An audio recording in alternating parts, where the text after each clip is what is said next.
every week. We don't usually follow it. And Rodney Rodriguez. Entertain me. Tell me something. I need to know something other than what I'm seeing. Y'all ready? All right, here we go. Here's Bobby and Rodney.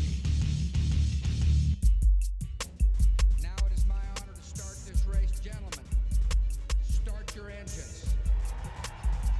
We're going to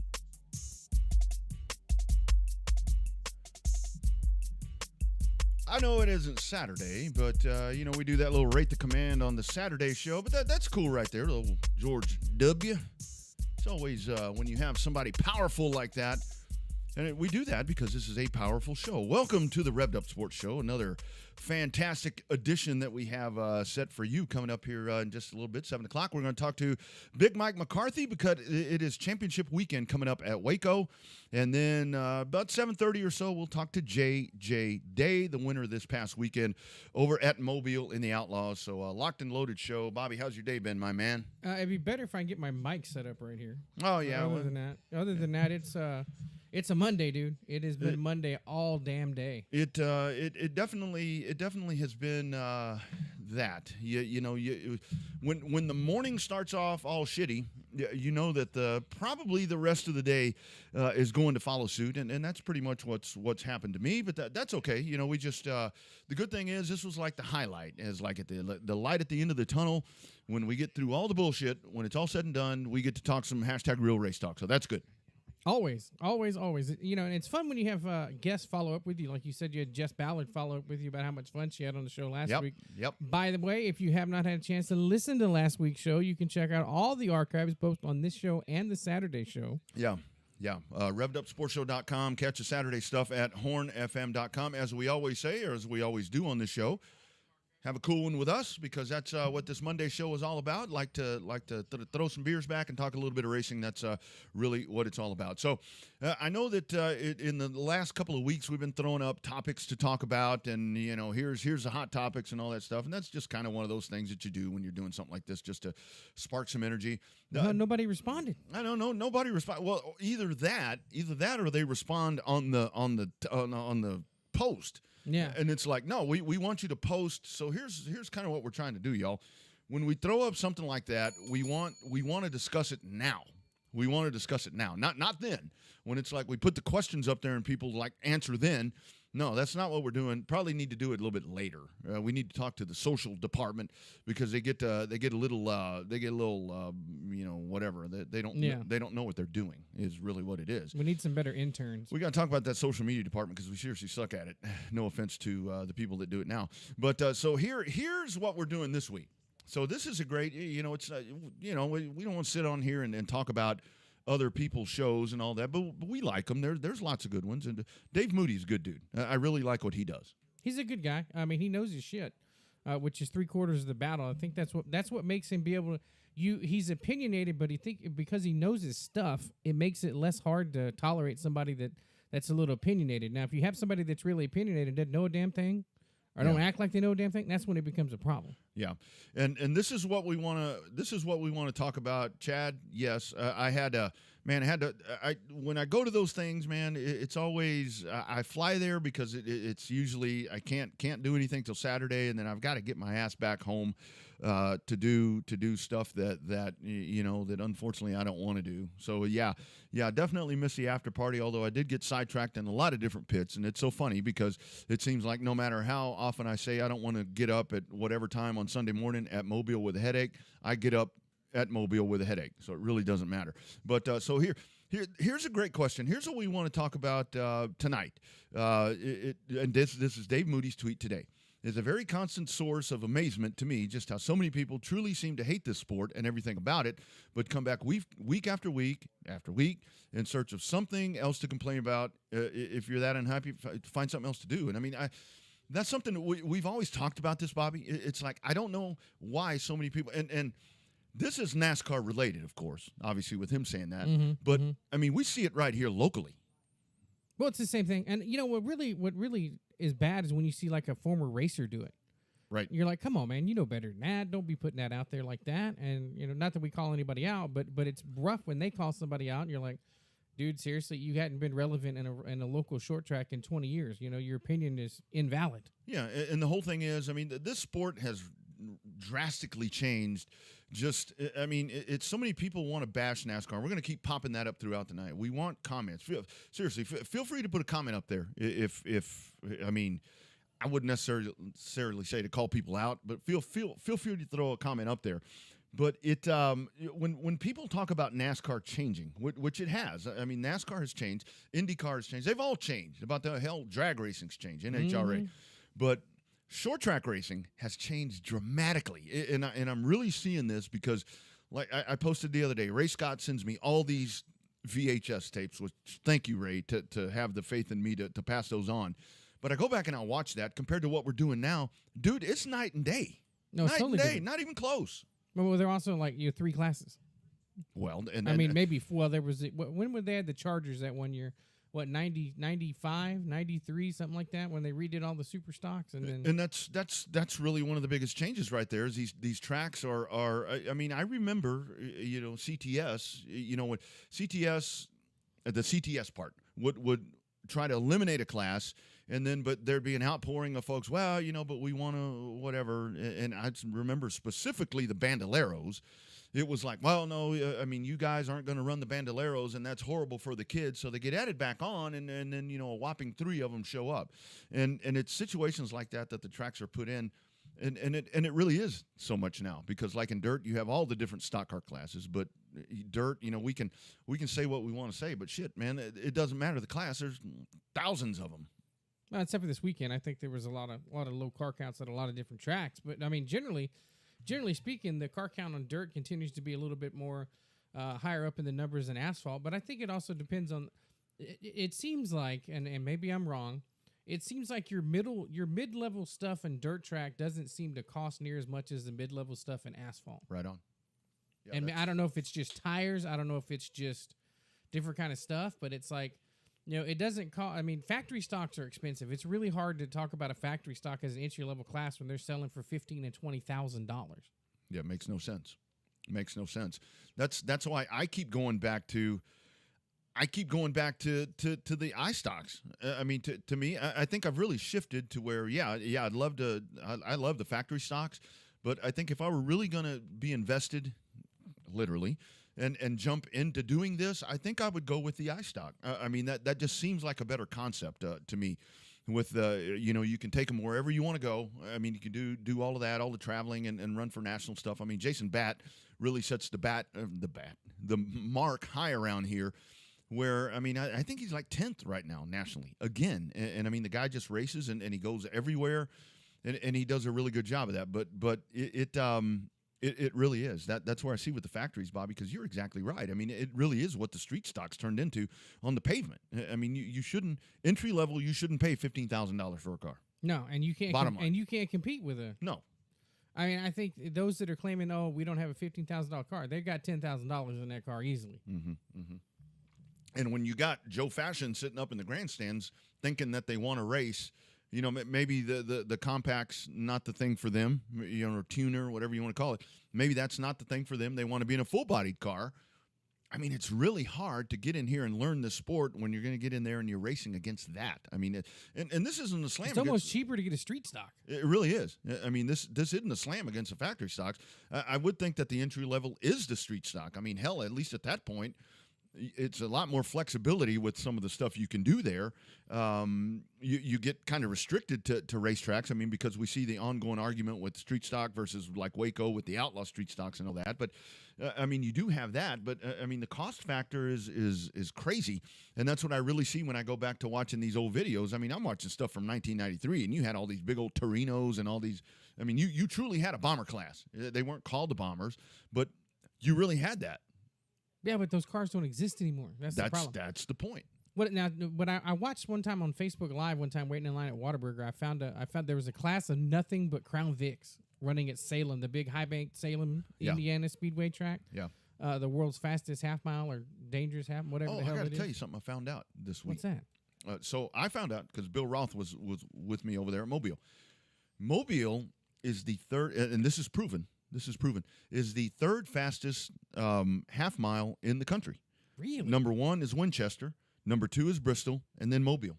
Maybe Winchester. Maybe it was Winchester I was watching. Yeah, probably so. And that that makes a lot of sense because, with Mobile, with the banking and everything there. So I thought that was really interesting, man. I wondered, and of course he does stuff at Five Flags, but he's like, oh, this is a lot faster. Yeah. It's a fun little joint. I mean, I didn't get a chance to watch the races when I was there because I had to be invested in them. I got to watch practice, but I didn't get to it's different when you're trying to call the race versus watching a race in a grandstand. Yeah. You don't get an opportunity to kind of see it, but you're you get a chance to enjoy the races. But you can tell, when you go to Mobile, you can tell that place is fast. And yes, y'all, the rental that I posted, I wasn't going to take videos on there because, Lord knows, I would have to hold the phone with one hand, obviously, there, and I may have stopped at some pit areas and done, maybe had a beer or whatever. But Liquid Courage. By the way, thank you, Italian Stallion and Shane Turner and all the folks that helped with that little thing there. But it was fast. It was definitely fast.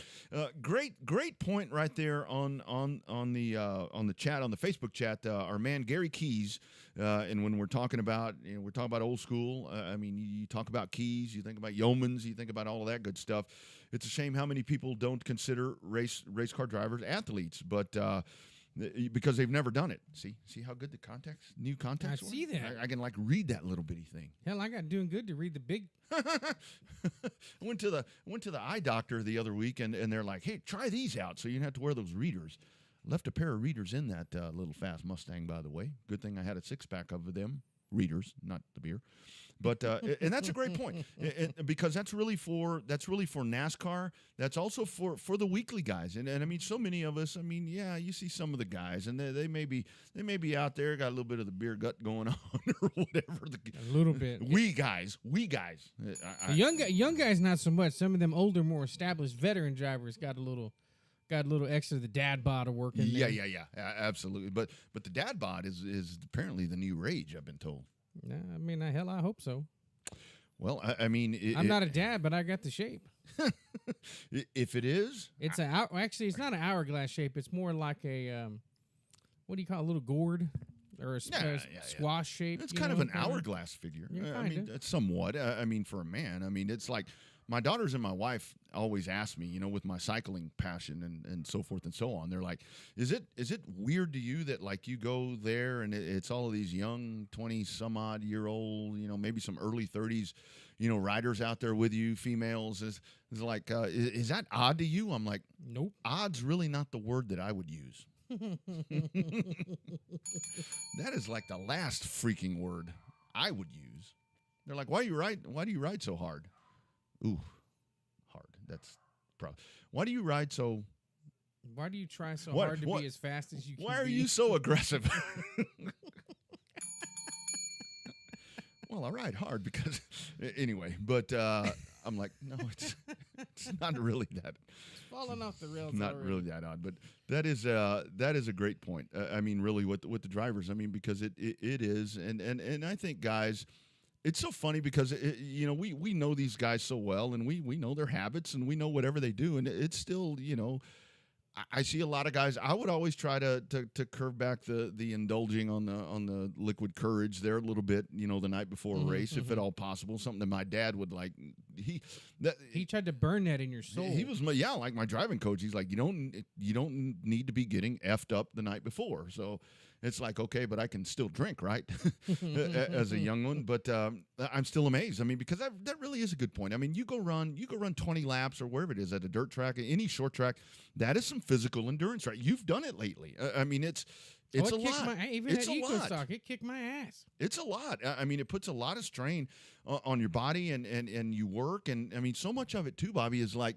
Now that people talk about the mental part, we're also focused on mental wellness and everything right now. Think about that mental focus that you have to have. And let's say you're having a bad day on the Saturday.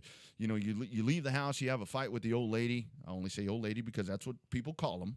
You have a fight with the old lady. You're all stressed out. Significant other would have been appropriate today. And sensitivity training. Training. Show is canceled. Hope AMM Collision isn't listening to this for the Saturday stuff. But let's just say that you have to put all that aside. Whatever's going on in your world, you're stressed out from work. Everything. The rent's due. you have to block that out, and you have to mentally prepare yourself to get out there and handle that monster for 20, 30 laps or whatever it is. I mean, and it also depends on where you race too. Like, you gotta, you always have to focus as a race car driver. You always have to. Yep. And the varying levels of focus. Some people say that it takes more focus to do the late model stuff and all that, but I think it's the same. It's the same type of focus. It's just varied by, you know what I mean? I don't think it takes any more mental capacity to run a super late model as it does to run a bomber. Yeah. I mean, Same thing. ability wise, yeah, I'm sure, there's got to be a difference there. But I think as far as like having like the mental challenges of racing a bomber versus racing a late model are the same. Yeah.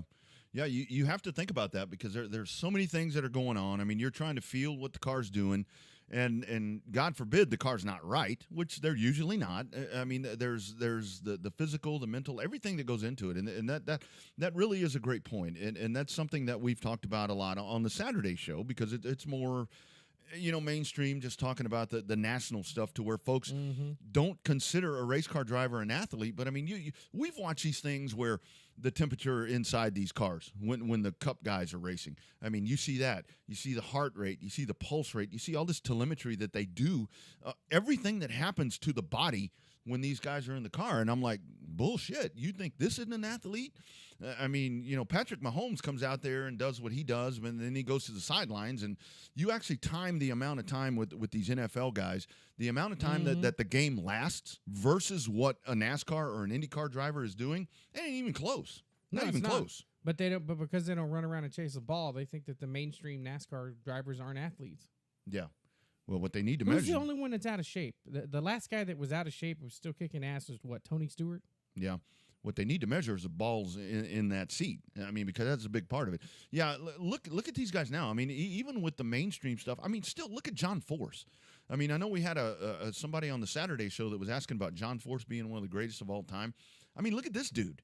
And I mean, I'm 72? sure. Yeah, and I'm sure he probably doesn't live the healthiest life. He probably indulges in the beverages quite heavily. But I mean, with the Cup guys, I mean, right now, I mean, I don't think. I mean, Newman, and yeah, Newman. The funny thing is, though, you look at Newman, and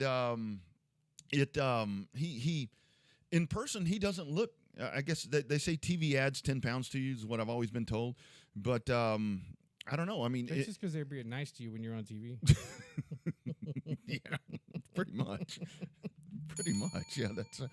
That's a great point. Yeah, that's a bad thing. It's like every time I've been on TV, I look like sumo wrestler. But anyway, yeah, I mean, you have to be, and I don't care the level. I mean, whatever you're doing. I also saw a comment there about back to what we're talking about the expensive part with motorcycles.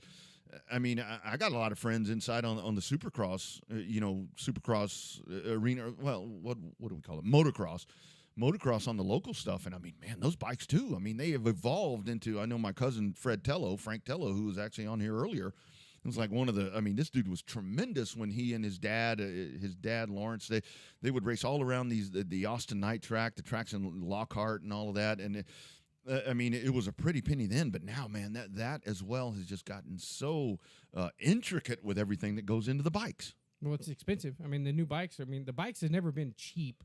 And that's the one thing about racing. Racing's never been cheap, but it's relative cheaps, right? Like every hobby costs money. There's those fiberglass rods that people used to go fishing with that weigh, 2 pounds and can haul in 40-pound fish, right? Like those things are expensive. Every hobby's expensive, but it's all relative, right? Like the guys that go fishing, you can go fishing in a pontoon boat, or you can go fishing in a really fancy ass $20,000-$30,000 bass boat. Yeah. Yeah. Same thing with racing. You could race a bomber, or you could race a late model. I'd always wonder that with fishing. It's like, how can these guys reel these things in? When I was a kid, how can these guys reel all these big things in? And I'm sitting over here, fishing at the tank, and there's a 6-pound bass that comes in there and breaks my Daiwa reel. How's that? Your bobber disappeared. Showing my age Shit. again. Yeah, it's like There man, goes there goes all my bait. I need another pole. What do I do now? Anybody got a Zebco 33 that I can use? God. Oh, man, the age comes out, man. This is a good show so far. Got a lot of sound bites in it. That's for damn sure. Ain't even got Big Mike on here yet to talk, and then JJ Day. There's a question once again, and it really is. I mean, it's a question that comes to the forefront all the time, and I mean, a lot of it is, folks get turned off for various reasons, but how is it that that's something I know personally, when there's something that I don't enjoy, something that brings me a lot of trauma, something that pisses me off tremendously, I avoid it.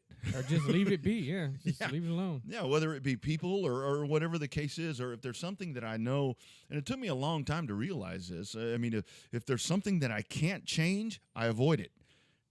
This right here is just another thing. It's like, what's the drive here? I mean, why do you keep coming back if you hate it? I wonder what some of the responses were to this tweet. I don't know. I didn't look at those. I'm sure that was I'm pretty sure good. it's the same thing like we're working with here. So yeah. No, I don't. I just don't understand it. And I mean, it just goes back to, like we talk about on the local stuff. I mean, come on, man. We talk on here all the time about the plight of the promoter. We talk to Owen, Marianne. I mean, all these damn promoters, and people always hear the struggle, and that's really why we bring them on here, so folks can understand what they're dealing with. I mean, there are some that do it really well. There are some that maybe don't do it as well as those, but it's a struggle. Why get on there, and you're hurting the racetrack. I mean, is that the goal? I mean, you trying to put them out of business? I don't get it. Remember, it's the too many jalapenos on the nachos.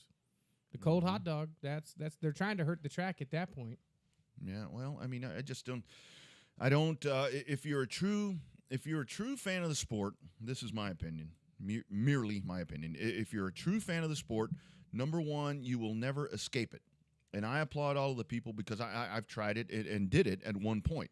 If you're a true fan of the sport and you're not going to be involved with it, get away. Mm-hmm. Don't go. Don't follow all this stuff on Twitter. Don't watch this show. I mean, don't do any of that, because it's going to hook you back in, and it seriously just takes one thing to hook you back in.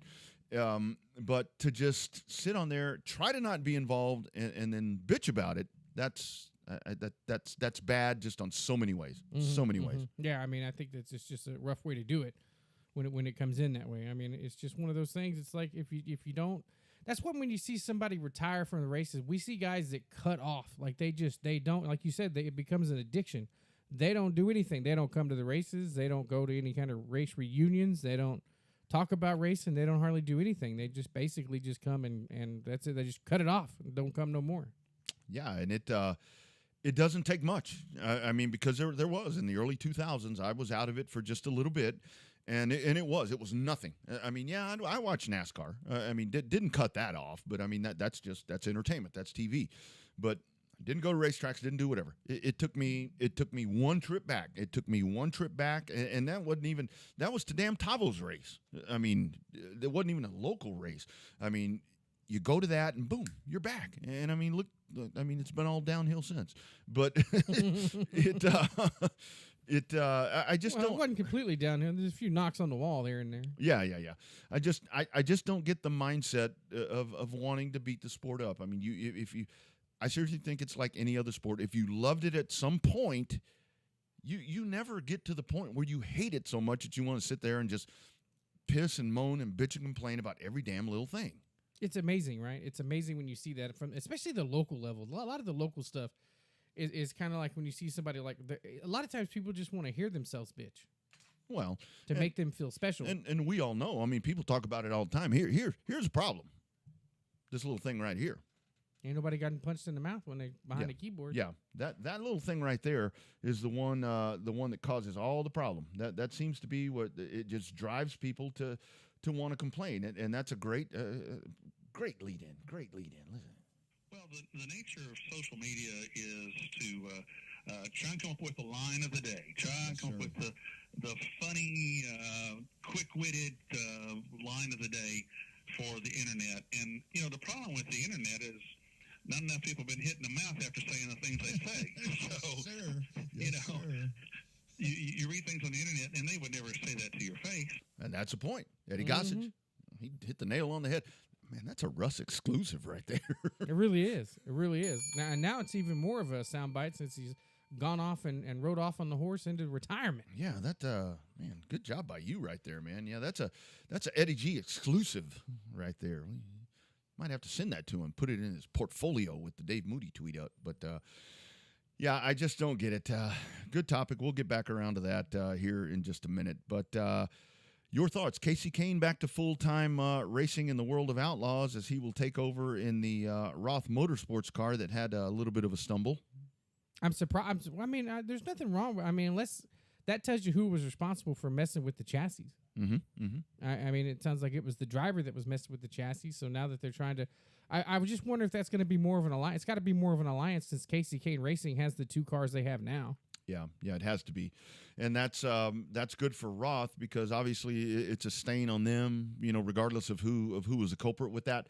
But it's good for them because when you go in there and you start doing damage control, I would assume you put that dude in the car, and I mean that makes you look good on the other side. But it definitely makes you a fan favorite. Yeah, It absolutely. helps you move merchandise, helps you do stuff like that. Yeah, really good stuff there. Over to the super late model world, super late model world with Pensacola. Jake Garcia, dude's on a roll. He seems to be the hottest guy in the Southeast right now. And that's what happens when you get on the Revved Up Sports Show. Right. It's like people come on here and they start winning all these races. Brooke Storr, great, podium finish as well after she came on the show. It's like, man, it's the Revved Up curse, but a good one. Yeah, well, every once in a while we talk to somebody and they wreck, but we try not to remind them of that. Yeah. Or they're on a good run, we bring them on the show, and then they blow a motor. Get disqualified. Yeah, it's like that's the other part of the curse right there. But he wins that, and we got to give a big shout out to our man Christopher Davidson. I mean that dude he went through a lot, and he was coming. I think at the end of that race, I think if he'd had a little bit more time, I think it might have been Christopher that was going to cool off Mr. Hot Garcia right there because he was coming, and he went through a lot to get to that second place. Great run for Christopher. He really did. It was a great run by Chris, and to come from where he came from as much as he did on the way back, that was definitely one of the better runs. More so, I would call it a surprising run, but to see him have that speed where it looks like he's been off a little bit, to see him have that speed to try to compete up front was really good to see. Yeah, it really was. Good run there for Christopher. I've been hanging around Greg too long because I'm like, Christopher. Good run for Chris, and a great job by Chris, as a matter of fact, on Lost Speedways. I think he was kind of the one there on that San Antonio one that really drove the point home about Texas asphalt racing at the end of that San Antonio one. So check that out if you haven't. It's on Peacock there with Lost Speedways. Let's go to the hotline as we get ready for another busy week, and it is it's championship week over at Heart of Texas Speedway. Friday Night Lights. Check out all the promos. They're out. Season number 55. The points come to a head on Friday night. We're going to the hotline. Media director, the man in charge of PR. It is Big Mike McCarthy. Mike, how you doing, brother? I'm doing well tonight. Doing well. Yourself? Can't complain, sir. Can't complain. It's been Bobby and I both had shitty days, but it's always good when we get to jump on and talk a little bit of racing. That always fixes everything. I hear you. I'm the same way. Yeah, absolutely. So, Mike, talk a little bit. Talk about season 55, and for just not so much season 55, just the success of Heart of Texas Speedway. I mean, you guys, the structure there, everything from Selby on down. It is such a great presentation, structure, everything that happens there in Waco. I tell you what, we've got such a great crew there. From the folks working the concession stands to the tech guys, all the pit guys we got working, the gals in the booths that are selling tickets and pit passes, from the announcers. We've got a really great group of people there that are just out to put a great show on for the fans at Heart of Texas Speedway. Absolutely.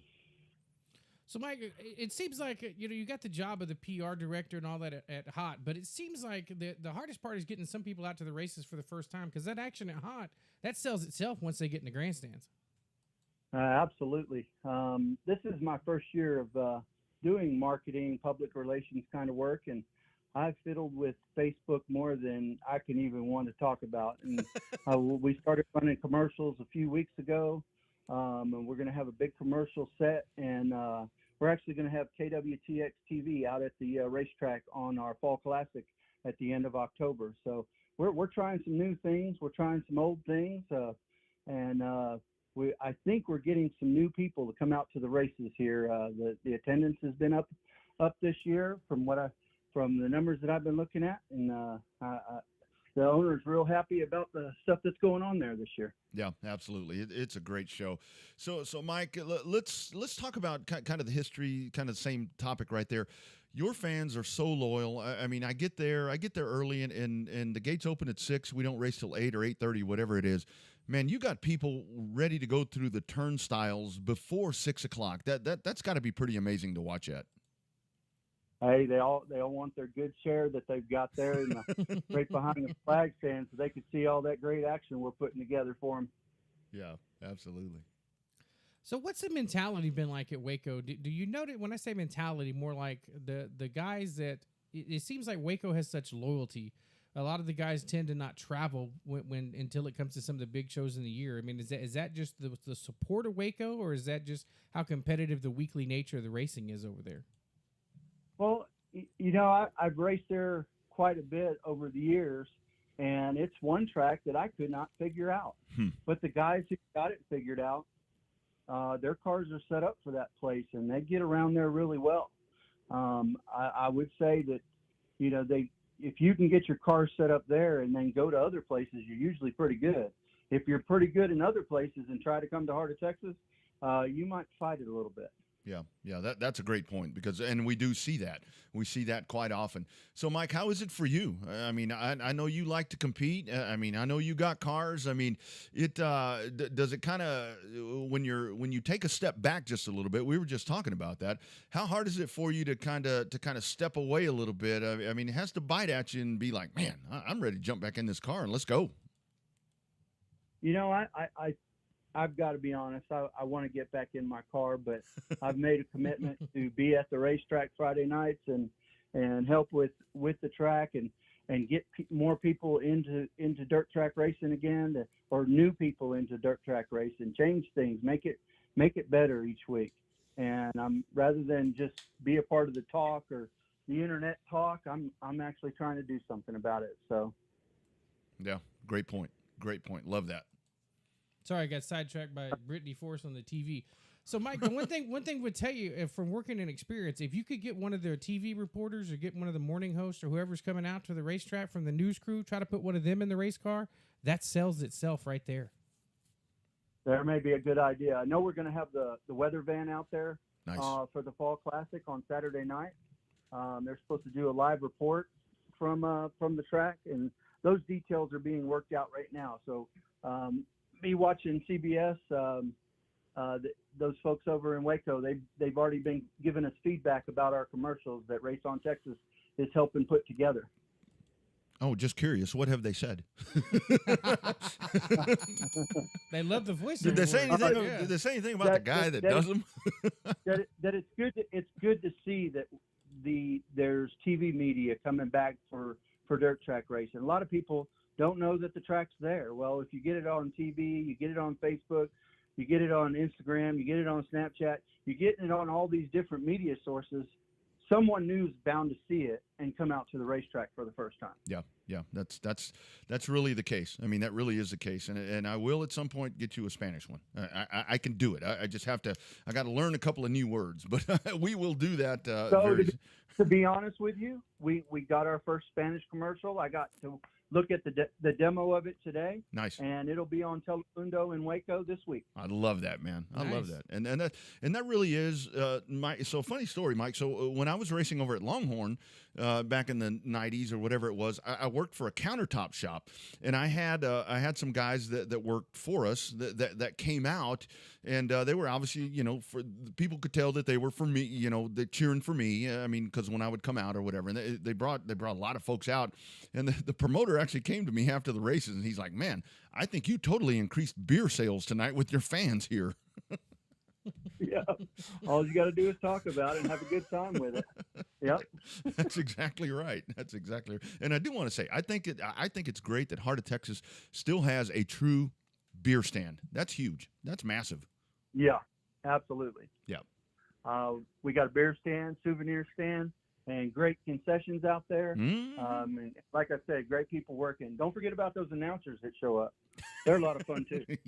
Well, depends on the night. Opinions vary. Apparently, if you're a Shannon Duloc fan, I don't know. They if both that... go to the principal's office sometimes, but that's okay. That's all right.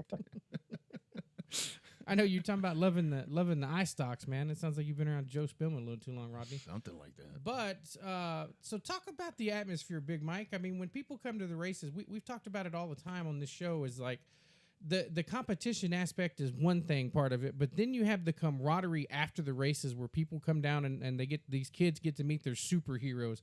That's so cool when you get to see that next generation of fan interacting with the drivers, isn't it?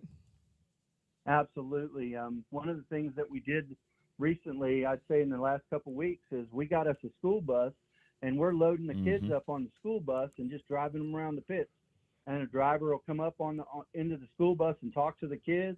I mean, right there every night now we're having those school bus rides, and we're talking about doing those school bus rides around the track at intermission, so the kids can actually get on the racetrack and go around once or twice. Oh, man, that'll be fun. Depending on who drives the bus, that could be fun. Well, I told the fans that the last time I was there that we found him on Craigslist and paying like $10 a day. So that that was kind of, I dropped that nugget for all the fans, and it's funny, kind of people stop going, but it's okay. So let's talk about Friday, Mike. It is championship night. You've got the trailer race, everything going on. It's been a great season. I mean, the balance across there, you guys never hurt for a car count.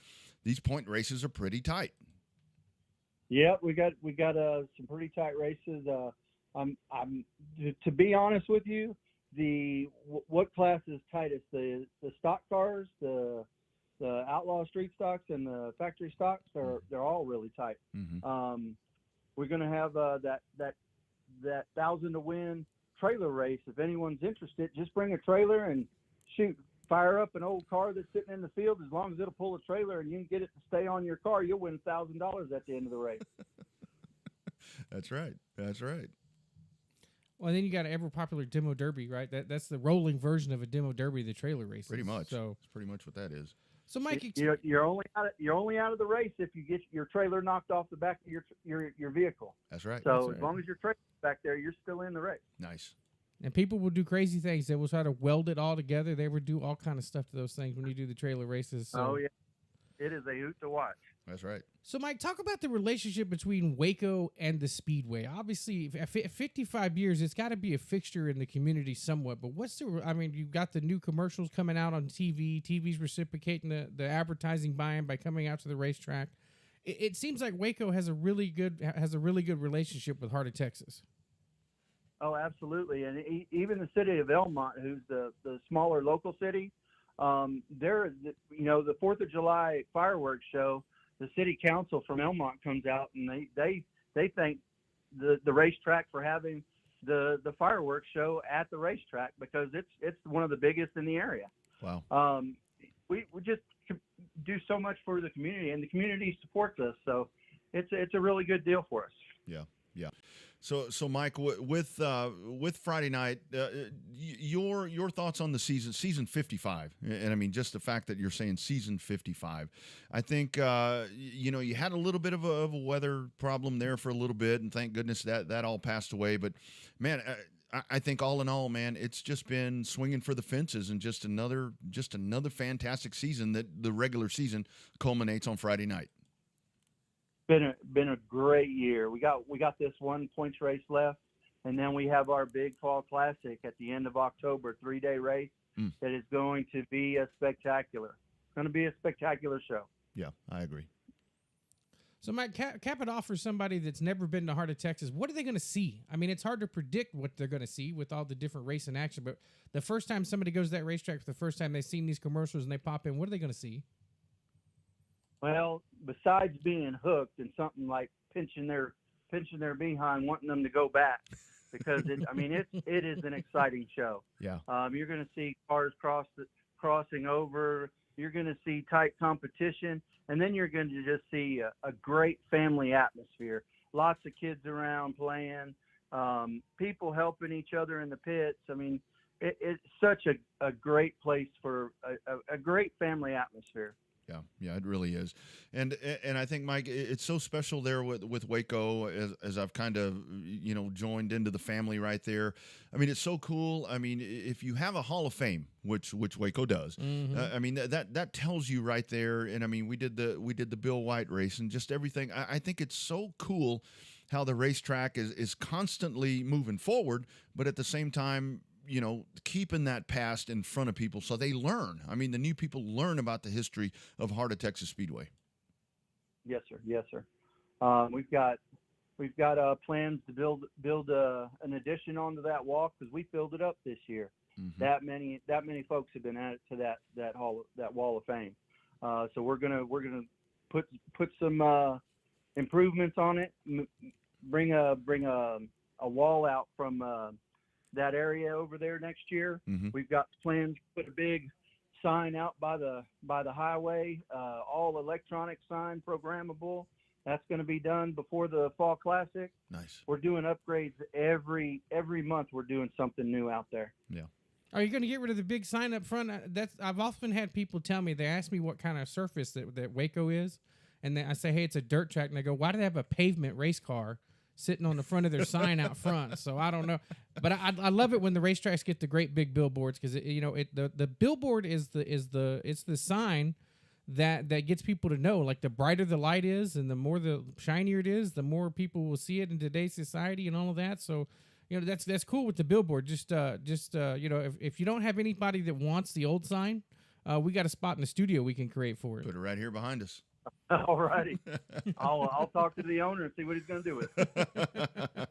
So Mike, quickly, how cool is it? I mean, I think you guys, it is so badass that you get out there on that billboard.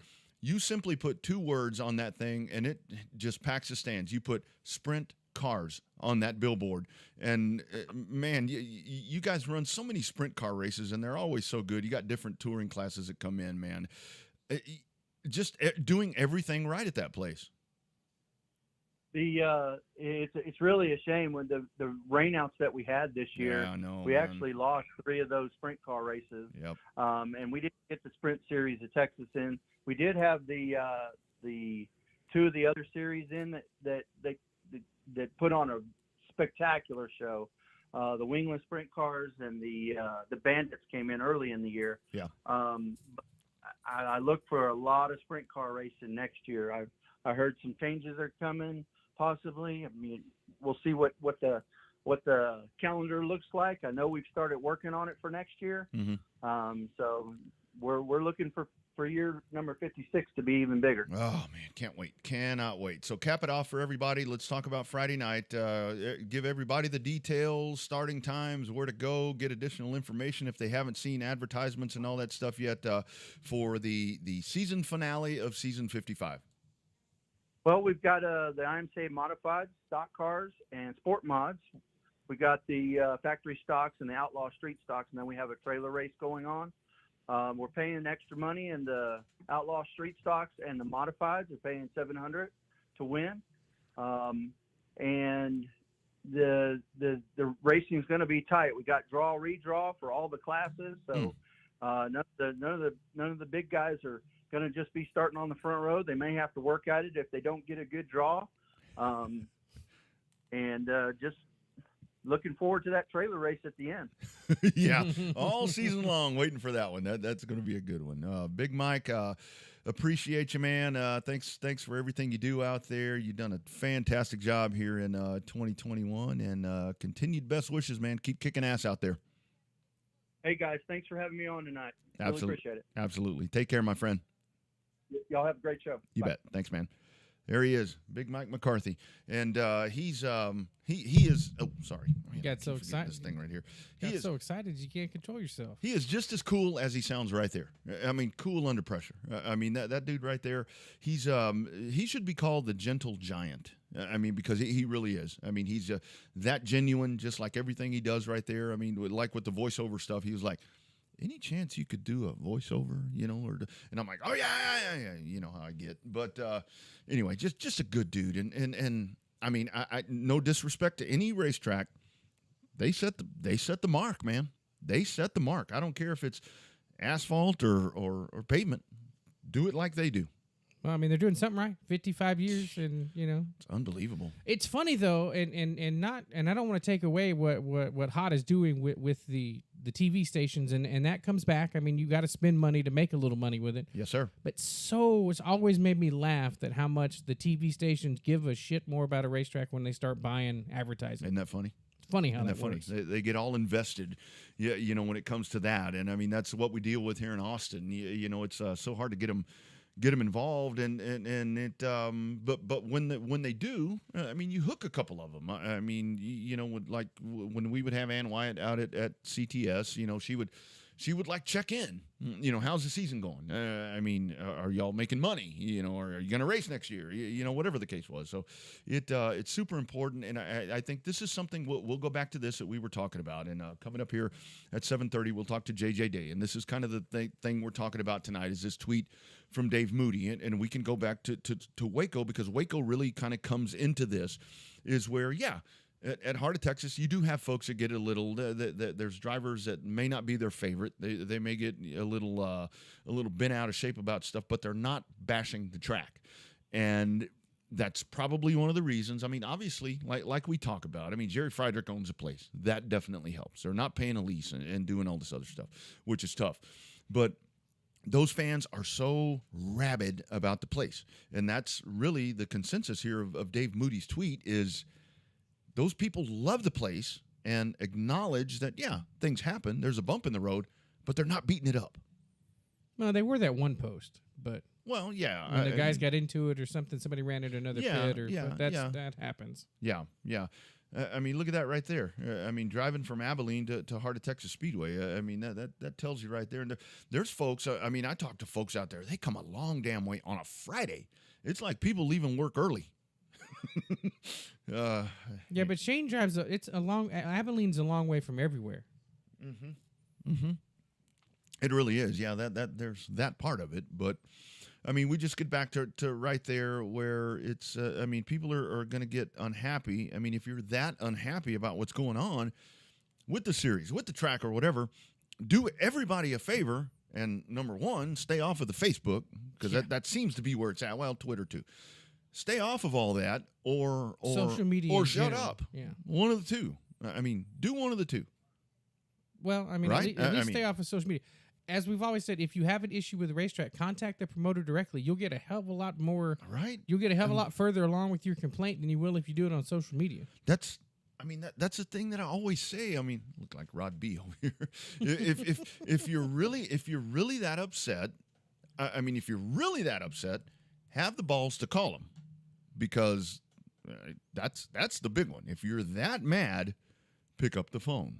If you're not quite that mad, send an email. Yeah. Or a direct message or something. Something. Just don't air all your dirty laundry on social media complaining about something. Yeah. I don't know. Cold hot dog and too many nachos. Yeah. Every time. Or too many. I can't say too many nachos. Too many jalapenos. I'll tell you one thing that nobody ever says at Waco is that the beer's too hot, because it ain't.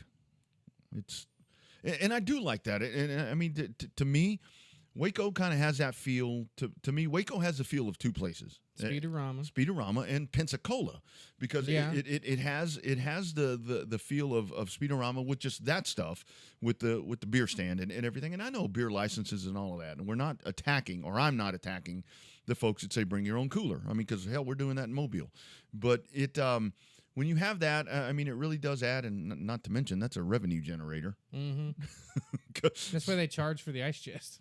Yeah. But some of the stuff at Mobile, I mean, it's like these guys come in, those big old fishing coolers. Mm-hmm. It's like two dudes came in the other day, and they were like two guys carrying one of those coolers, and like you could see their arm muscles were like way up here. I'm like, man, what do they have? And unfortunately, they sat way on the other side from the announcer stand. Oh, that sucks. Yeah, that really did suck. But anyway, but it has the feel for me, just that with the Speedorama, with the local feel, with the Longhorn feel. But it has the same thing with the Pensacola feel, because the upgrades that they're able to do, because they own the place. The upgrades that they're able to do just with the chairback bleachers and everything that they do there, it really does. I mean, that's the combination that I associate with Heart of Texas, and that's a pretty damn good combination of racetracks right there. Speaking of Pensacola, the Snowball Derby tickets are back on sale. Ooh, that's coming up. That's coming up really, really fast. We're into September. Well, almost into September. This year has flown by. Flown by. Ain't felt like no damn pandemic, has it?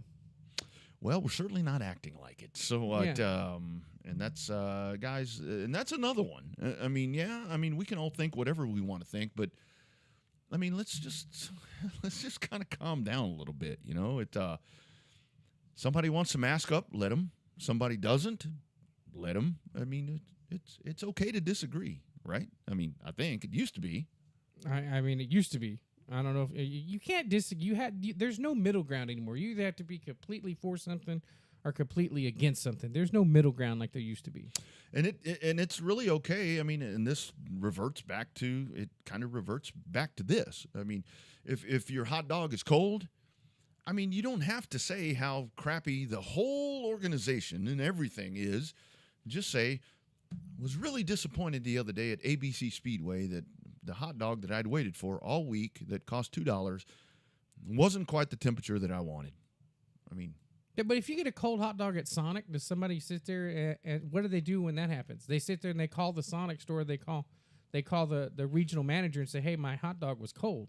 They reach out directly to the source. They don't sit there. Granted, that Sonic location probably doesn't have an individual Facebook page where they can go, "Hey, your hot dog sucks because it's cold," but yeah, you know, yeah, that's a good point. But you know, it really is. It's a detriment to the sport in general when we see everything happening right here. And I know a lot of it is directed towards NASCAR, but it's just we need to keep in perspective before we're going to bash. And this is where I go back to the NASCAR thing. Yeah, I mean, we're pro NASCAR. I mean, I'm definitely pro NASCAR. I know you are. I mean, hell, I enjoy it. I mean, I've always loved it. I always will. Even with the one nut. I mean, I'm still going to be a fan of the sport. It drives it for all of us. I mean, World of Outlaws definitely helps dirt because you see that's kind of, if somebody goes to a World of Outlaws show at Cotton Bowl Speedway, they really like what they see, they're probably going to come back for a weekly show. And that's the whole thing there. But people bitch about the World of Outlaws too. well, but I mean, you definitely have been. It's an expensive show to get at a racetrack, to get the World of Outlaws there. But it's definitely. I can almost guarantee that it's paid dividends this season. The rainouts didn't help anybody, Sure. right? I mean, when you had the flood. Or not the floods. Well, I guess we had a little bit of flooding, but when you had the freeze, and then you had the rainouts, that wasn't helping anybody. But there's got to be some carryover. We've talked to Marianne about it before. There's got to be some carryover from that World Outlaw stuff to help out Cotton Bowl for a good chunk of this season. Yeah, Monster Trucks didn't hurt either. Yeah, and one of the things that I think that the World of Outlaws has really helped them. We were having this discussion in the pits at Mobile the other night because we saw some blazing inferno at some dirt track race. I don't remember where it was. But one of the tuners, one of the eco stocks was, the fuel pump there, electric fuel pump, all of that. It was kind of like the situation there with Hernandez over there at 37. There was blazing, and they're sitting there, and hell, they couldn't. There was no foam. I mean, they couldn't get this fire put out. And I can tell you one thing that has helped with Cotton Bowl is you have to have top notch safety. And the thing is, they definitely do that there because it doesn't matter if it's World of Outlaws or they could have a tuner race or a compact race, 50-lap compact race. They're still going to have that same, quality of safety, and that's something that has made them 150 times better. Mm-hmm. Well, I mean, I think that you learn. I mean, and tracks learn from each other, or if they don't learn from each other, they need to learn from each other. I mean, when you see some kind of safety issue like that. I'm surprised we didn't see more technical bulletins come out talking about you have to have the if you have an electric fuel pump, you got to have a shutoff for it on the dash. It's noted electric fuel shutoff or whatever fuel something. Mm-hmm. Yeah, great point. Before we talk to JJ Day, I want to ask you. So, did you see that it had been a pretty quiet year over at the Bowman Gray, but they saved the best for last and delivered. Yeah. The Madhouse was on fire this season. They do you see how packed that place was?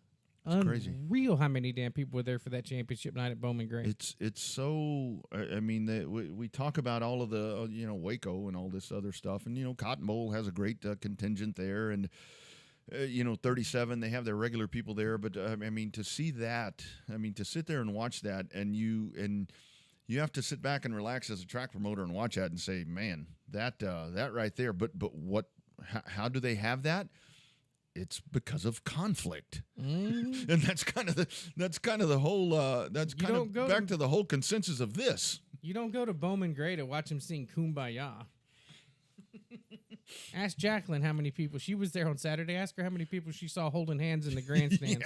Yeah. You definitely don't go there because you might have a great wheel-to-wheel race. I mean, which you might, but I mean, you go there Well, because they're banging wheels, that's for sure. Yeah. So it was a Tim Brown. Tim Brown. So he and Burt Myers, I guess, had both had 10 championships. How rare is it? I'm assuming this is probably the first time where you have two guys with 10 championships apiece trying to be the first to get to 11. That's pretty impressive. That is very impressive. It sounds like I think Burt Myers got involved with a lap car. Another car got sent to the rear, and that was the championship battle right there. Is what I thought I read. I didn't get to read up word for word what happened, but I thought that's what I read on social media. But that's really the place, and I mean a lot of the NASCAR stuff too. I mean a lot of the NASCAR stuff that those are the sources of some of the shenanigans that we see happening. I mean, you put that in front of people, and I mean, that's the funny thing. I mean, for going back to this, as many people that don't watch NASCAR, a lot of people do some of the dumb crap that some of those guys have done, and say stupid things like some of those guys have done. Yeah, well, I mean, you see it everywhere. We're just watching the Renegades, the Renegade show there on FS1, talking about the Renegades in NASCAR always needs to be a bad guy. Well, when you go to Bowman Gray, there's multiple bad guys. Yeah. And it's usually the opposite. You either love a guy or you hate a guy, which is similar to Heart of Texas. They people go and they're livid race fans, and they love their guys to death, and they're going to boo the guy that they dislike. Yeah, but and I thought it was so cool because there at Heart of Texas, there's a gentleman up there on that front row that just does not like factory stock number 47. And as the last time I was there, factory stock 47 thanked that said gentleman, called his name out and everything. and I go up as I'm walking back up. I mean, that gentleman stood up and like fist bumped me. He's like, "I love that."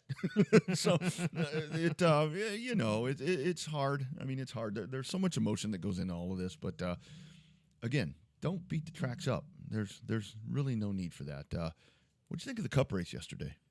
What I got to saw, it was pretty entertaining. The last little bit I got down was kind of coming in handy there for the end. Looks like the Hendrick Motorsports competition meeting this morning was going to be interesting about not working together. But good for Ryan Blaney. First time in his career, he's got to double up on the wins in his Cup career. So yeah, good for him. Question that I'll ask you on Saturday, and we can explore it much deeper then, because like we talk about, the Saturday show is more about NASCAR, IndyCar, Formula One, all that stuff. But why is it that number 3 car? It seems like Austin Dillon gets really good when it's like his ass is on the line. He's trying to get in the playoffs, and I don't know if you saw it or not, but he was driving it like he stole it. I'm like, where is this all year? Well, I think maybe he tries to rise to the occasion, but you think he would rise to the occasion all the time. But it's gonna be interesting to see. He's a decent plate racer, so it'll be fun to watch him try to win. I'm still working on that Wawa thing about the Wawa 250 sponsorship. Trying to figure out exactly what that is. Oh yeah, that's right. Yeah. So we'll discuss that more coming up on Saturday. More about getting you ready for that. But I mean, I think if the weather cooperates, we were talking about this before we took the elevator up here to the second floor here of the Palatial Studios. It's gonna just rain. Yeah, that's the thing, man. It's like it all lays out kind of nicely to where I think that, with all the buildup, you got one spot that folks are going to be fighting it out for. I mean, I think this has a really good storyline to it if it all cooperates for a good Saturday night race at Daytona. It really does. Like it's shaping up to be really good. Apparently, Wawas are convenience stores. Okay. That's what I'm guessing. That's what Wikipedia is telling me. Well, that's good. That's good to know. Finally figured it out. Guess I'll have to do some more research before Saturday, but yeah, well, that's all good. But looking forward to that. I think that's going to be really fun. I think that could provide some good drama. That's a great place to end all of that. So break down Texana for us before we get JJ Day. So obviously car count a little bit lower, but I mean you had the Friday night stuff going on at South Texas. And how about Corpus? They're on a roll. They're on a roll right now. 2 races. 2 races without a rainout. I mean that's totally unheard of now. down there. But it was a good night, Edna. Despite the car count, the racer was really competitive, really good in all the classes, and had a couple of first time winners, a couple of repeat winners. Had Colin Hodges winning again in the factory stocks, and then you had Cameron Starry picking up first win number 1 there in the big mod in the IMCA modified main event. So lots of stuff good had. It was really cool, and some people really get on racetracks when they have the go-karts and stuff. Owen did a special deal with L87 to have the go-karts showcase the main events during intermission. Mm-hmm. And some of those little things haul ass. I was surprised at how fast some of those go for just a little bone stock little $99 motor there from Harbor Freight. Yeah, and that's something that I think it's really important. I think it's really important for the racetracks to have that, because you see, I mean, a lot of times, again, it's just like Pop Warner, it's just like Little League, where sometimes the parents kind of take it a little too far. But I mean, again, that's just the stuff that we're dealing with nowadays. But it has to be cool. I mean, especially like in that race, they had it in the primetime spot. You did it at intermission, so that had to have been cool for them. No, a lot of the kids really enjoyed it. They got a chance to talk to Owen there on the front straightaway, so they had a good time. Yeah, it's good stuff. All right, going back to the hotline, we're coming off of a fresh Mobile weekend, another great weekend there at Mobile International Speedway. Just so glad that we're having races out there at that beauty. Man that parked it in Victory Lane again, no stranger to Victory Lane, anywhere there in the Southeast, joins us on the hotline. It is JJ Day. JJ, how are you, my man? Doing good, sir. Thanks for having me on. Absolutely, man. Thank you for taking the time here on a Monday evening. So JJ, tell me, man, what was cooler for you, your win or Pop's? Y'all swept. Well, yeah. Well, I mean, it's always fun to win. I know how hard that the guys at Presley Brothers Motorsports works, and they deserve to win every time they go to the racetrack. But it was also a great feeling seeing my old man get back to Victory Lane.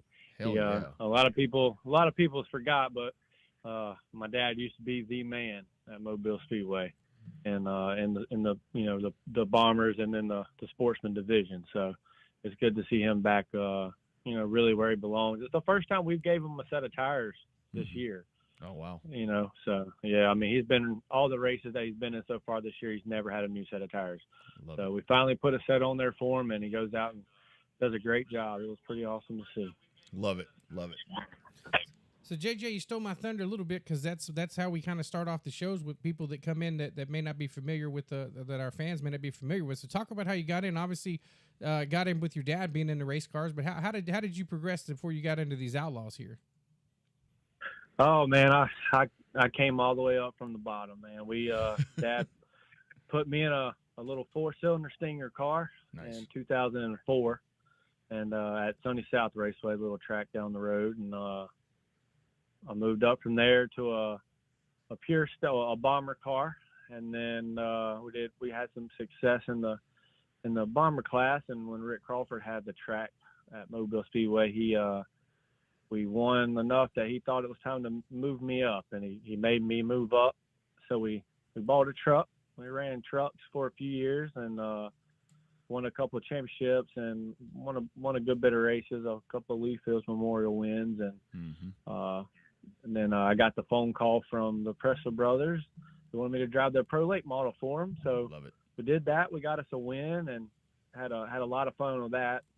Just started to get out money in that Pro Lake model. Yeah. So decided to turn it into the Outlaw, and that's where we're at now. We got a championship, a bunch of wins, and including a snowball derby win last year. So we've had a lot of fun and some pretty good success together. Yeah, absolutely. So talk about that Derby win, man. It has to be so cool. I mean, I don't care anything that you win on Snowball Derby weekend, whatever you want to call it. To go over there and nab one of those, man, that's certainly something. You put that on the bedpost in your holster, whatever it is, man. That is a kick-ass win right there. Yeah, man. It's there's nothing else like it in racing. It was one of the greatest moments of my life. Just from that's what you work for, the Derby. If you win the Snowball Derby, means you're the best, at that moment. And we were able to hold off some very, very fast race cars and come away with that win. It was a great night, man. Yeah, no doubt. So JJ, how do you prepare for do you prepare differently for the Derby than you do a normal race? I mean, obviously you got to nut and bolt everything before you go to the racetrack during a normal race night. But I mean, do you is it mentally that you have to prepare differently, or do you do something different to the car? I mean, talk about the preparation of preparing for a regular race versus preparing for the Derby. Well, it's a good question. You can race at the track all year long, but at the Derby, it's completely different. The weather's just so far different than the normal season. So one of the main goals is really to go to the Derby practice the week or two before, and run the car there. And that's what we did last year. We actually ran the track a week before, went over and tested, and we felt like we were close. So when we showed up at the Derby, we were actually able to put it on the pole and then lead every lap. So I truly believe that Derby practice is one of the most important parts of the Derby. Yeah, that's a great point. That is a great point. Yeah, because everything changes drastically when you get to that point of the year. So, congratulations on that, man. That was fantastic to watch. So, how has it been for you this year to have Mobile back? I mean, I've loved hearing the stories and emotion just from everybody there. Super excited to be a part of that. But your thoughts on having that old lady back and just being able to get out there and just drive on that gorgeous track? Man, it's just awesome. It's that's where I want to race at. I love going over to Five Flags and running over there as well. But Mobile's just right down the road. Yeah, it's just a lot less stressful going to Mobile and racing. And man, I just really thankful for Gina and everybody from y'all's staff for doing what y'all are doing. It's been a really, really good season. It's just been smooth, and a lot of people coming into the season didn't know about the new tires, and I've done come now where I love them. I think Really? American Racer tires are amazing. Huh. The other night, I feel like right now I can go back out and race again on them tires. I know that's not what's going to happen, but I feel really good about the way everything's going, and hopefully we can continue this next year, and we're going to support Mobile Speedway no matter what. Love it. So, JJ, how do you prepare differently? Another preparing question for you. How do your driving style changes from when you race at Mobile versus racing at Pensacola? I mean, they're both big, fast half miles, but they're laid out a little bit differently. Yeah, I've just been around Mobile so many times, man. I've been in a lot of races there and ran a whole bunch of laps there. You got people like Howard Langham and Okie Mason, and then, people like that definitely have more laps than me, but I feel like I have a whole bunch of laps around that place, and I'm just very comfortable when I'm on that track. And when I go to Five Flags, it's and I've been around Five Flags a lot too, but it's just different when you go over there. It's I guess that wall, man. I got in a bad late model wreck. Yeah. I got in a bad late model wreck over there in 17. And hit the wall wide open going off in turn 3 and broke my back. So every time I go over there, it crosses my mind. But but when we come back to Mobile, it's just the stress relief racing around that track is just awesome. Yeah, man, I bet every time you go to Pensacola, I bet that pain in the back comes back. it's like you get that twinge right there. It got me good. It got me good. And we've raced there multiple times since then, but it's just different. Yeah. That's what I always tell people when you first start off racing and it's brand new to you. Mobile is a great place to practice because you have plenty of room to make errors at Mobile. That's a great point. You do have that F up space just in case something goes wrong. It looks like. So what's the trickiest part of that track? I've driven it in the iconic pace car, and then the other night in a rental car. But what's the trickiest part of it? It seems like to me, I always talk about this. Turn 2 is the one to me where I've driven it. I come out and I'm not sure where to go. I mean, is there a tricky part of that place? I really, when I'm helping other people try to learn their line around Mobile, Yeah.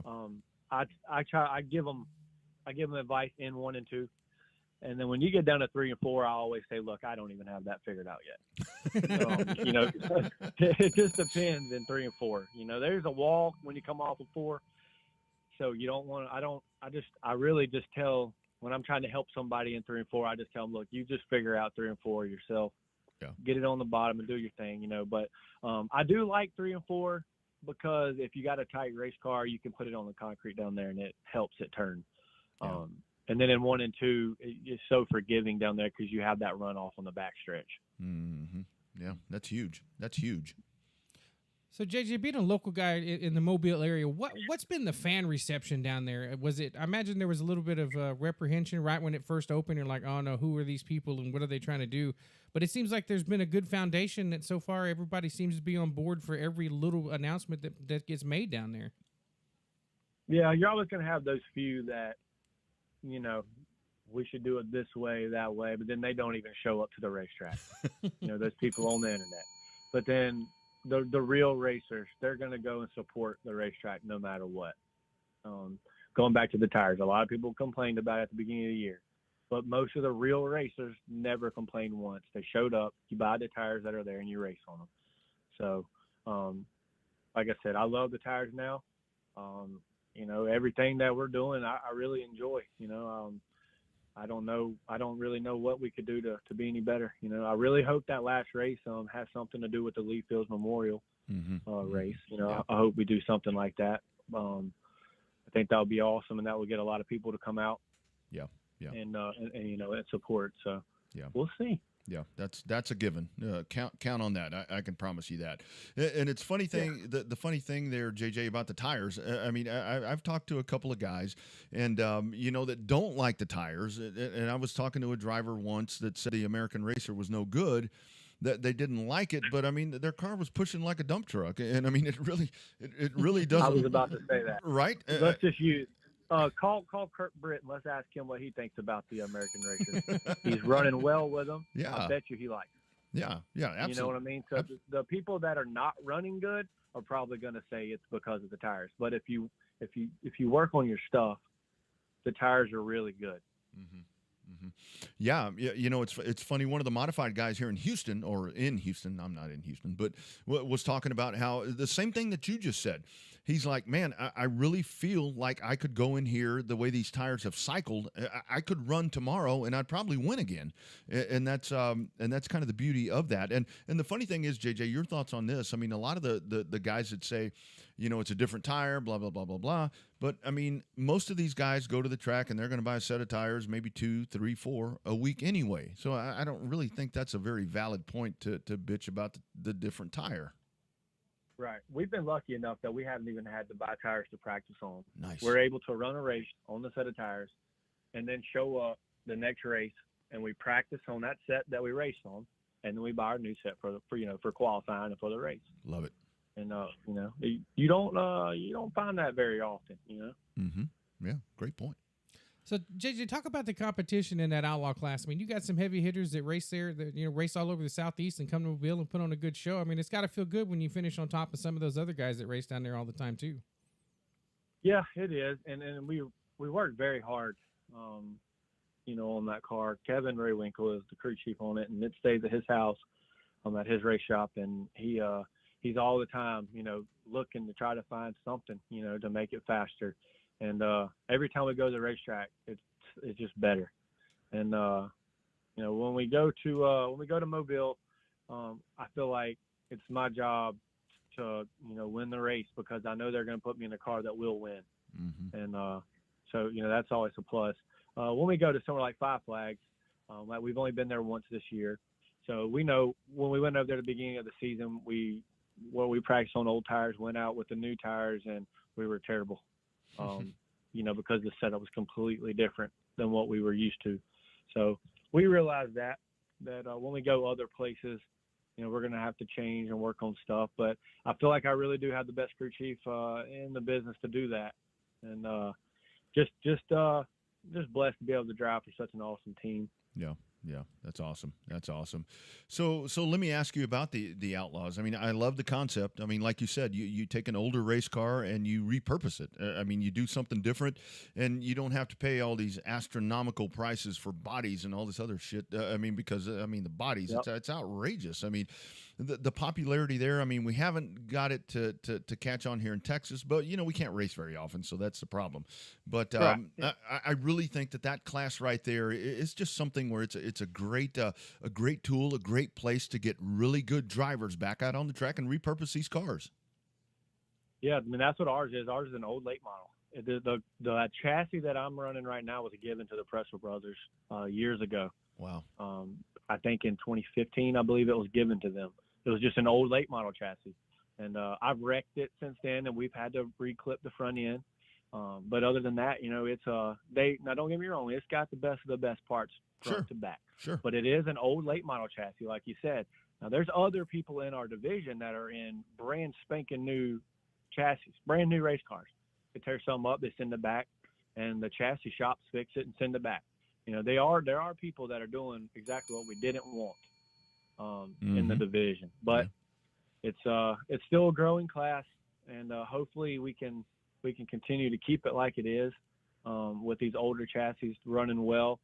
But I'm worried that sooner or later these new chassis are going to be kicking our butt. So right now we're going to keep the old chassis digging, and if it comes down to it, so we needed to get a newer chassis, I know that these guys that I drive for will make it happen. But we're hoping that it doesn't get to that point. That's right. So, JJ, I want to talk a sidebar here about football. And when I mean football, talking about how it has an effect on racing down there in the Southeast. You're right in the hotbed of SEC football, and Alabama being the juggernaut that it is. When football season starts down there, does that mean racing season's completely over? I mean, do most of the tracks down there, once we get to the end of September or the end of August into September, they're like, nope, we can't compete? It's crazy, man. That Alabama football. I'm not no Alabama fan. Football is wild. It doesn't play. They could be playing the worst team in college football. They're going to be home watching it. It is very, very big deal down here. That's one thing that you got to worry about for sure is the football season. Your diehard race fans and drivers will be at the racetrack no matter what. That is the way I've always looked at it. Yeah, that's exactly right. Yeah, I know all those folks. They're always trying to get me to say "Roll Tide." I mean, because they know, the Texas connection, obviously, which I guess we're joining you all now. So you can say War Eagle, and it make them really happy. Oh yeah. There's always that. But so JJ, rest of the year for you. I mean, hopefully, I'm sure we'll see you back out there on the 30th of October. But what all you have planned as we finish out the season? Well, we got our pro truck that Jerry Goff and Rusty McCarron own, and we're gonna get it ready, get it to the shop, and get it ready for Houston this coming up weekend. And Jerry's gonna go to Houston and run the double feature night to finish out the year for points. And if he doesn't tear it up, hopefully I might be able to talk him into maybe let me drive it for that $10,000 to win race over there. Of course, unless Jerry goes over there and he's really good, then I'll just be up in the spotter stand. And I'm completely fine with that too. I will get my butt up in there and spot for Jerry with no problem. He spotted for me this past weekend, and we have we've had a lot of time spotting for each other. Yeah. So whichever one of us will be in the truck at Houston both nights for sure. Awesome. Jerry will, of course, drive for the double features. Yeah. And I'm looking forward to coming over there, man. Never been there, so looking forward to it. Oh man, can't wait to have you. Man. It's a unique track. It's not as fast as Mobile, but it definitely has its own little quirks about it. But it's a fun little joint. I think you'll enjoy it. It does have a wall, so be careful. And people have hit on. And it's concrete. I grew up racing at a quarter mile right down the street with a lot of banking. Those are the difference. But I've watched a lot of videos and stuff from the racing that's been going on in Houston for a long time now, and looks like a very fun racetrack. So, JJ, let me ask you before we cut you loose, because you actually just brought up something that I was thinking about. So, a lot of folks talk about some of the Florida guys, Alabama guys coming to Houston, which it's a long way. It's a long way, but the Texans will travel, and a lot of that is the Texans travel because there's nothing here. But do you think that some of that mindset is I don't want to go race on a 3/8 mile. We race on all these big, fast half miles up here in Florida and Alabama. I mean, why would I want to go to a 3/8 mile just to run a regular show? Do you think that's some of the mind stuff that factors into that? Well, it depends on who we're talking about. Mm-hmm. I think you're going to have a lot of us Mobile guys come to Houston this next race. Your Florida guys, I don't think they'll come. They don't even come to Mobile, and we're just right across the bay. That's true.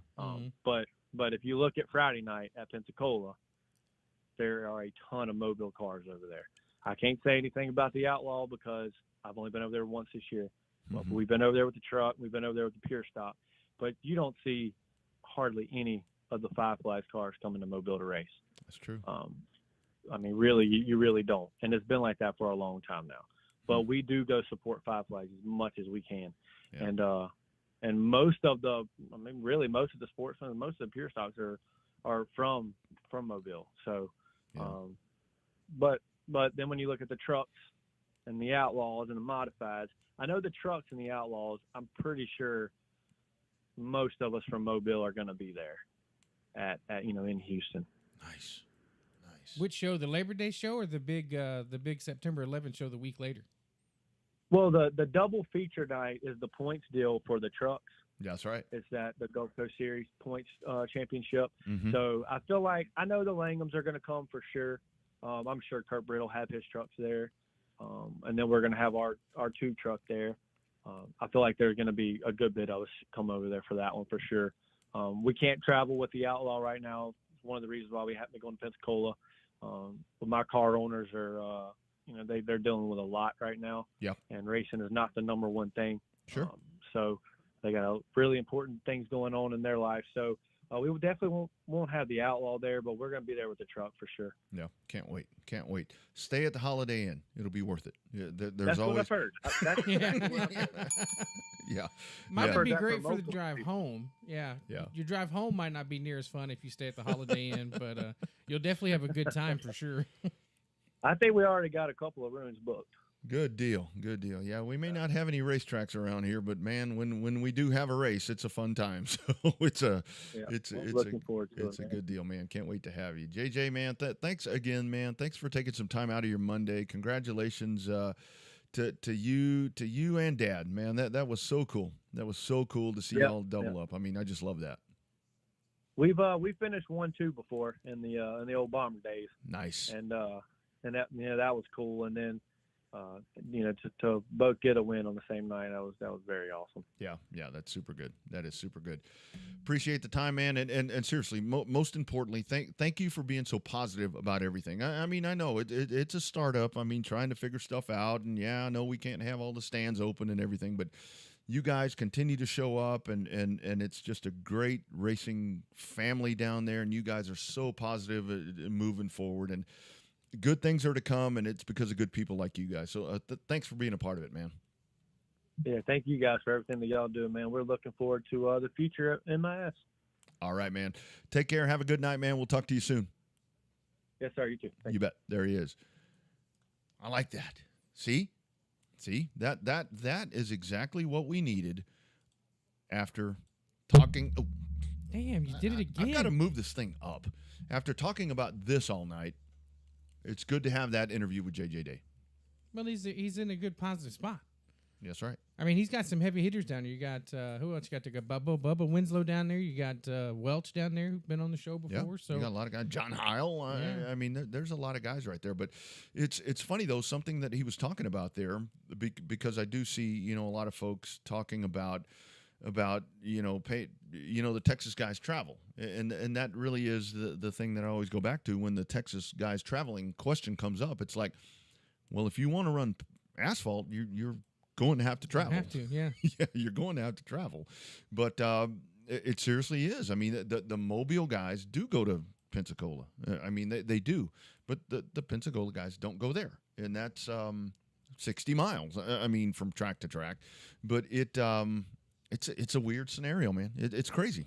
It's pretty crazy that they travel, but it's nice to know. So recap the Houston stuff. So when do they run the double headers? Is that Labor? Because it's not this weekend. No. Next weekend, Labor Day weekend, is the double headers. September 4th. September 4th is when you have the double features, and that's for the NASCAR point thing to make all of that tie in together to be eligible for all of that stuff. So you've got September 4th will be the double features there for those premier classes for the NASCAR stuff. For the not NASCAR, for the Gulf Coast. That's stuff. right. That's right.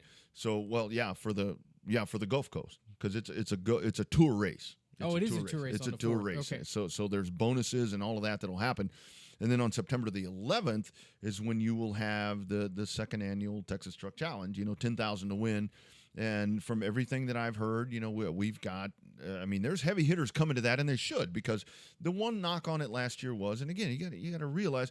Let's go back to this. The one thing that you have to realize last year, with the Texas Truck Challenge, it came together really, really fast. It did. It was really, really fast. Less than 4 weeks. Right. And all this money was being thrown at this.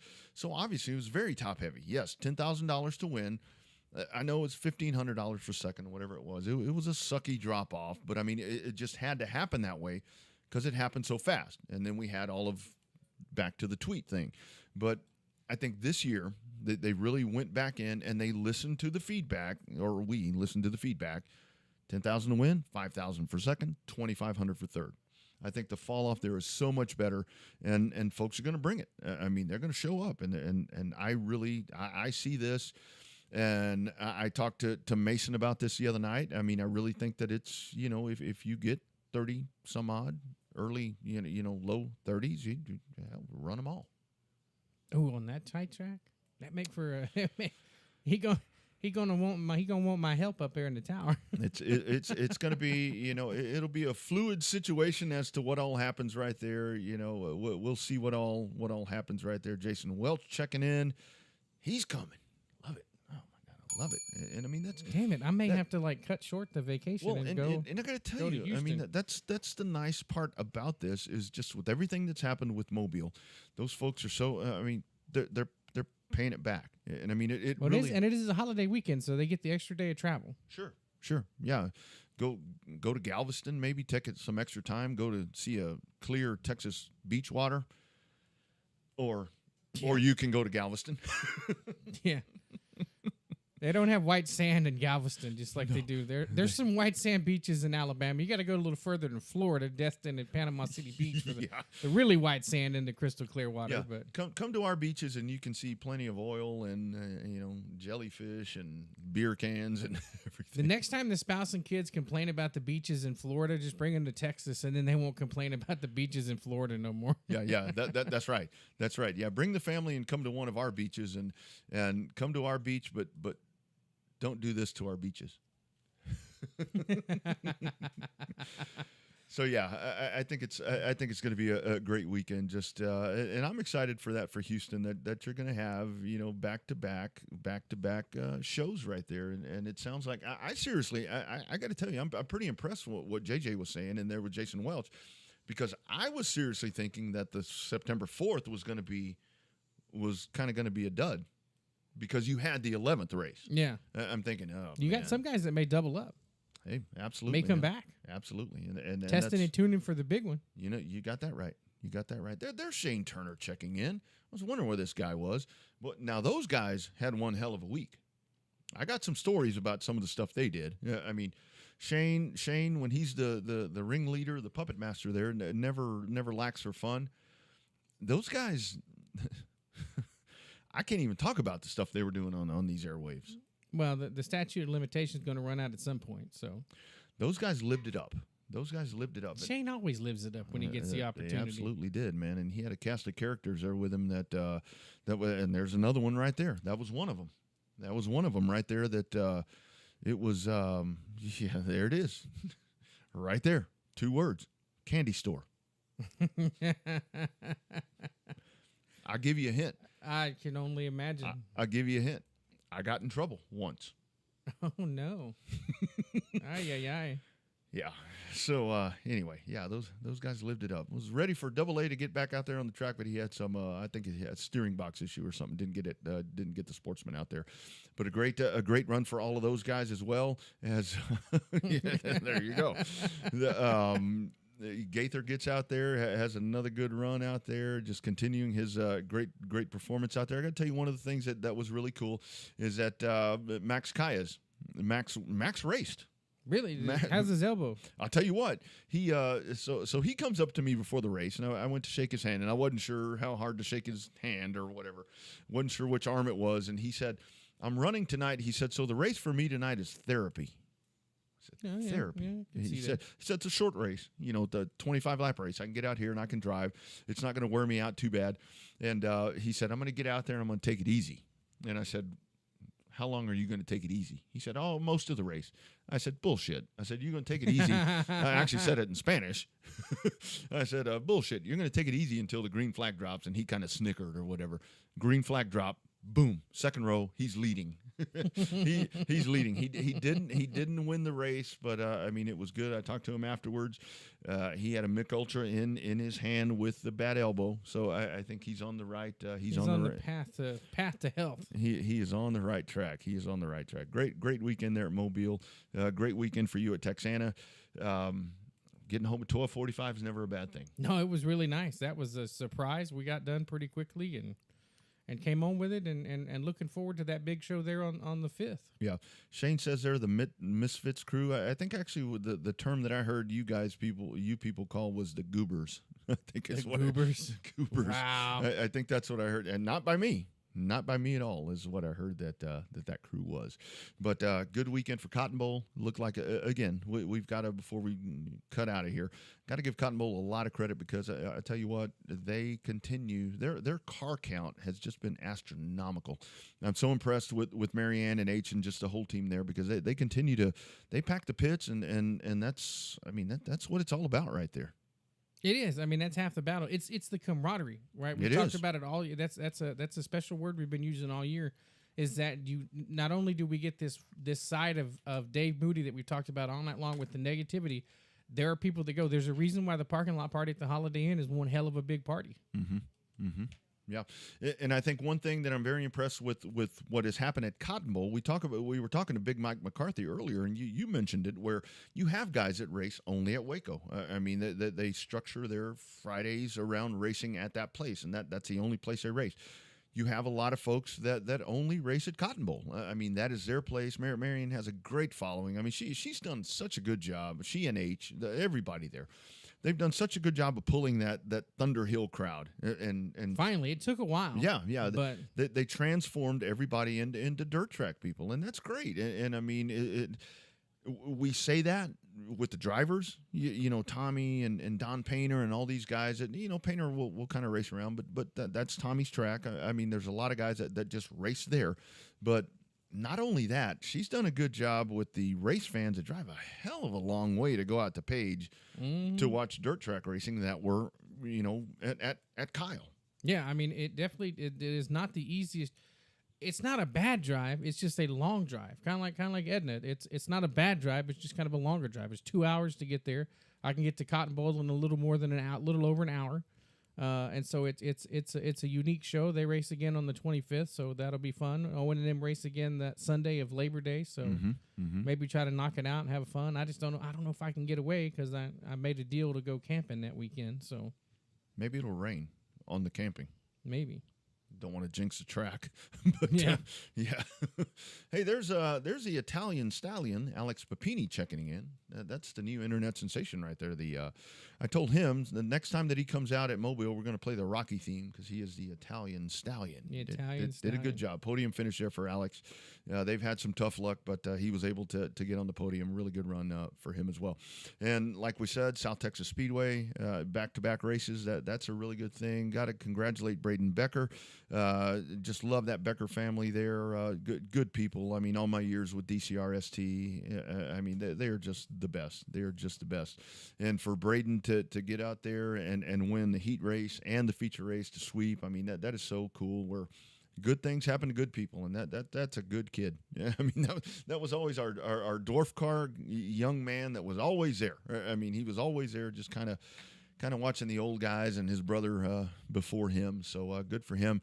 And I-37, when's the next 37 date? I'm not sure when that is. But this weekend. Oh, this weekend. All right, that's perfect. I think Johnny Torres will let us know if we're wrong, but I'm pretty sure it's this weekend. Yeah, good for them.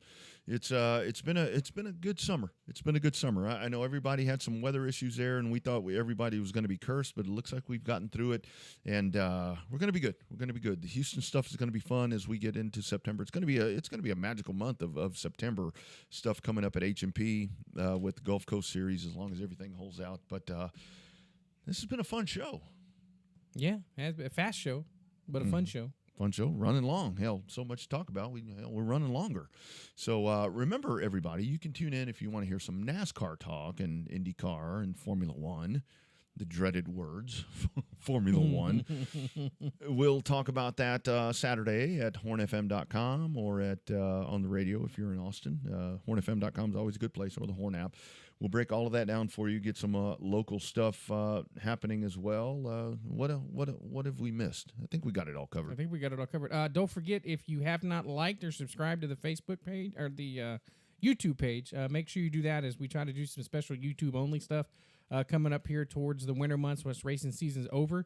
So you might catch some YouTube-only stuff. So make sure you subscribe to the YouTube page over there. Yeah, you can just search that in there on YouTube, or the easier way to do that is you can go to revvedupsportshow.tv, and it takes you right to it there. We've got that part covered. Some of the social media stuff they're not worth a shit at, but some of that other stuff we're okay at. So yeah, good program. Got to thank Big Mike McCarthy. Get yourself out to Heart of Texas Speedway on Friday night. Friday night lights there, as they're going to crown the champions in the trailer race. I'm sure that will not lack for pizzazz. That'll be fun. That'll be a fun one to watch on Race on Texas. Yeah, check that out. And big thanks as well to JJ Day for checking in and being a part of it as those guys, they go out. Jimmy wins, and JJ wins. Good night for the days. Good night for the days. That's a good tagline. Pretty good. That's pretty good. Pretty good. Rest of the week, my man. Goals, challenges. Survive it, man. Get ready to go to Saturday. Watch a good cup race on TV. That's right. Friends, get out there and take care of each other. Be nice to someone. You never know what they're going through. You're going to feel better as well afterwards. It's okay to disagree. Don't get violent. Don't get on Twitter. Bash your racetrack. Facebook, bash your racetrack. And then don't hit somebody in the stands and then have them knock your husband out. I know, we should have played that. And Lord knows, some of the ladies that... We've seen it. Some of the ladies that watch this program, maybe shit talkers, but that's okay. Be ready, husbands. Keep your chin up. Chin up or knock out. There you go. One or the other. There it is. We're back next Monday, 6:30. Hashtag Real Race Talk. Y'all have a great week. This is the Revved Up Sports Show from Texas.